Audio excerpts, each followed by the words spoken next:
Alright, if you have been following me since part 1, you know that I'm doing a video about my EMP preparedness here. I'd just like to say, before I go any further, I know that electronics are a last thing to worry about protecting. You should be worried about food and water, shelter, that sort of thing, heat, before you start worrying about this.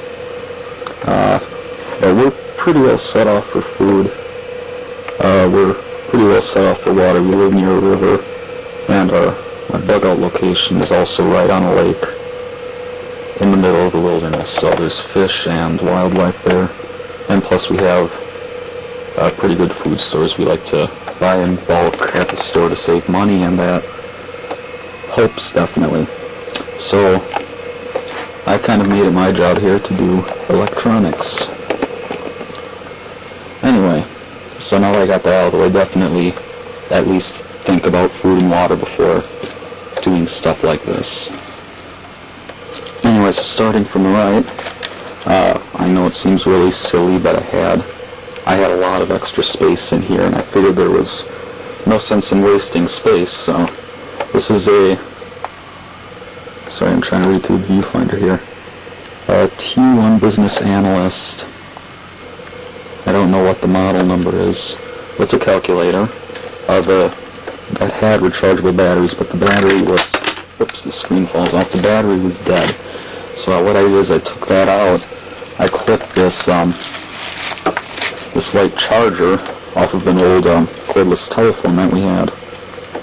It does the same 9 volts that the calculator uses.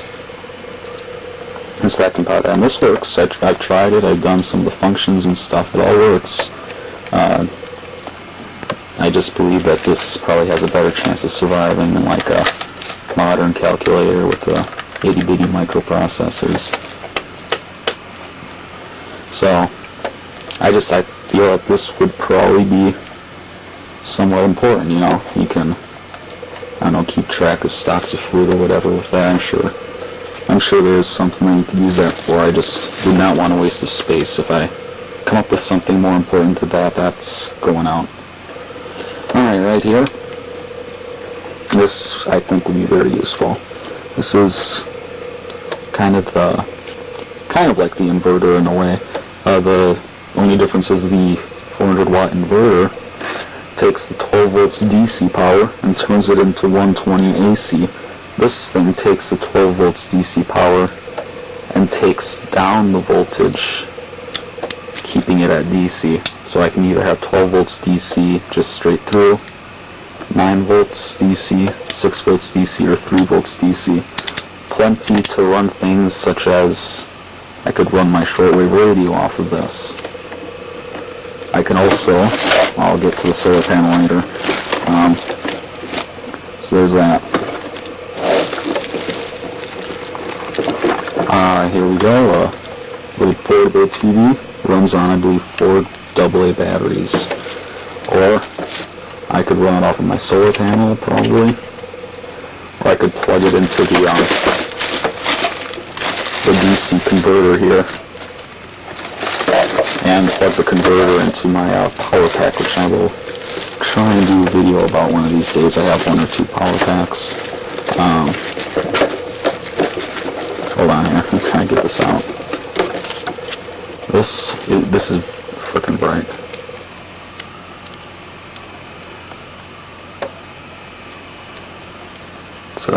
It's actually a reading lamp. I used to use it for long car trips and such. Read a book when it's getting dark out or something. It's good, you know. It would be good to be able to read in the dark or something. You know, you have to keep your mind sharp there after something like this. There's not going to be a school to go to or online classes to take anymore. This is just a little recorder, a little digital recorder. It records, I believe, 30 seconds of audio. So that would be useful for just mental note taking or something. This here, this will be just huge. This is a 6.5 watt, sorry, it's a little loud probably in the camera. 6.5 watt, 12 volt solar panel. Can't run much, but you could run a small fan, small DC fan off of it. You can recharge batteries and then power large loads with the batteries and my 2500 watt inverter.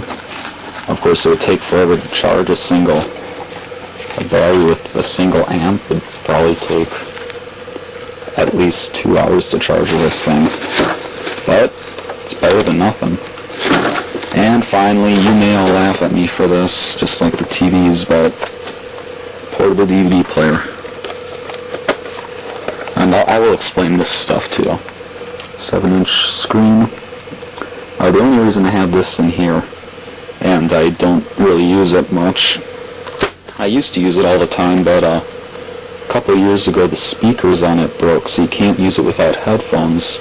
And it's also very finicky about loading discs. It has to be on a perfectly level surface, which just makes it pretty much useless, because the only time you'd really use it in a non-disaster time is in a car.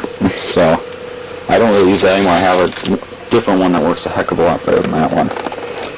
Okay, let's go over to the next box. Oh, and by the way, I don't know why I didn't think of this before, but these are ammo cans.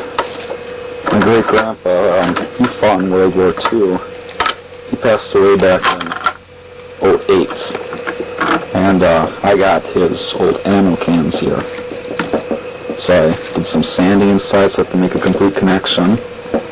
These would work just fine as Faraday cages under normal conditions, but I take these, close them up, put them in plastic grocery bags, and then I stick them in here inside the other Faraday cage. So I have a double protection, double redundancy there. Now in here, this is a old toy of my brother's. It's a little spy bug thing. It has a wireless microphone. That's buried in here somewhere. It has a wireless microphone that you can place in one room, and you can listen with this in another room. It would be a good way for a probably warning or something. Again, I had extra room, so it made absolutely no sense to be wasting space. I have an old cell phone with a charger. Again, you never know if the cell networks are up, or if there is some miracle and the cell networks actually end up being up, then I am way the heck ahead of most people right here already. And this thing would probably be worth a lot of money. Could maybe, I don't know, con some people out on it. The cell networks are down, but I have a working phone, I don't know. That'd probably be mean. And this seems really silly, but it's a good warning system. This we made in Tech Ed a number of years ago. It's a burglar alarm. I could wire up different switches to it other than the cheap things we made in class. It would not scare away a burglar, but it would give us warning if someone was coming. Now, I don't have much more in here, so I'm not going to bother with switching out anymore. Just going to come down here. In here, I have a TV. That is I think it's a 10 or 13 inch TV. It can run off straight DC from a car battery, 12 volts, not 24, or it can just plug in straight 120 from the wall. And I also have a couple more things in here. I forgot this on my computer port thing. USB port hub thing. Split one port into 4 ports. Now, let me talk about batteries.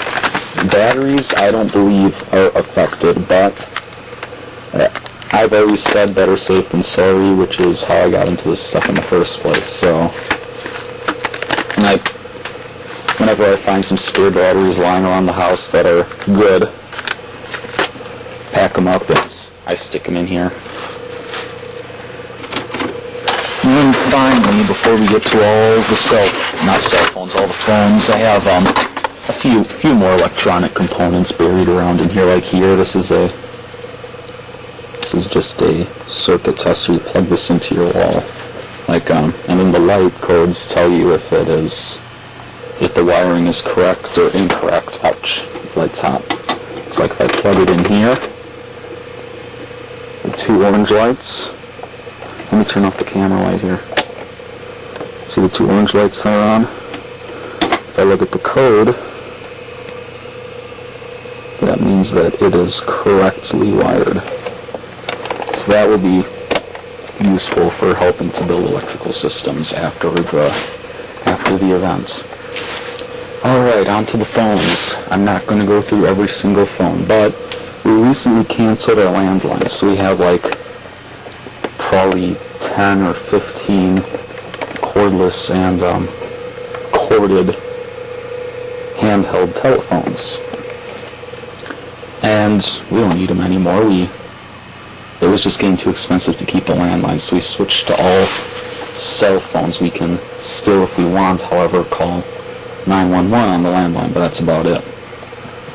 But I had a completely different image in mind here. To start with, I have protected all of the batteries from the phones, all of the chargers, all of the cables that have electronic components on them in that plastic bag. Those slip along the side in here wherever there's room. And there usually is tons of room in here.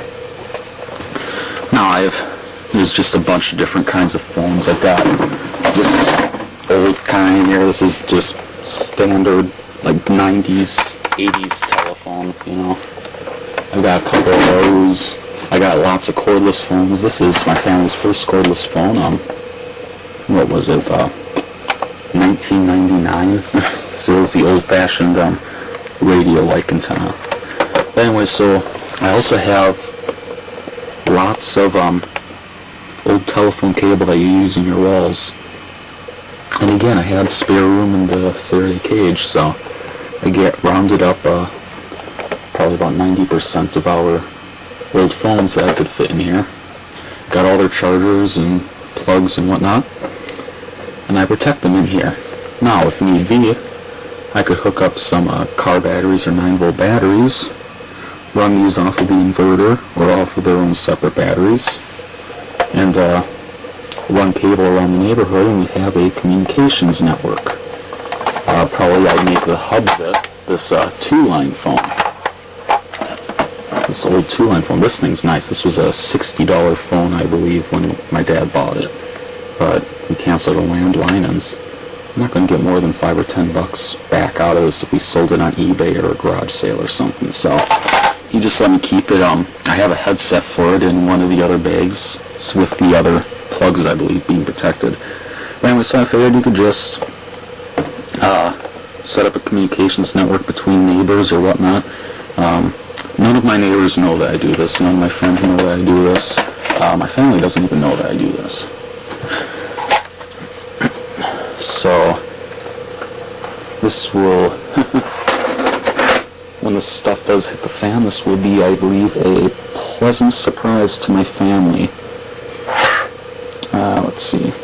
Okay, well, one of my friends knows that I think EMP is a possibility, but he does not know that I prepare for it.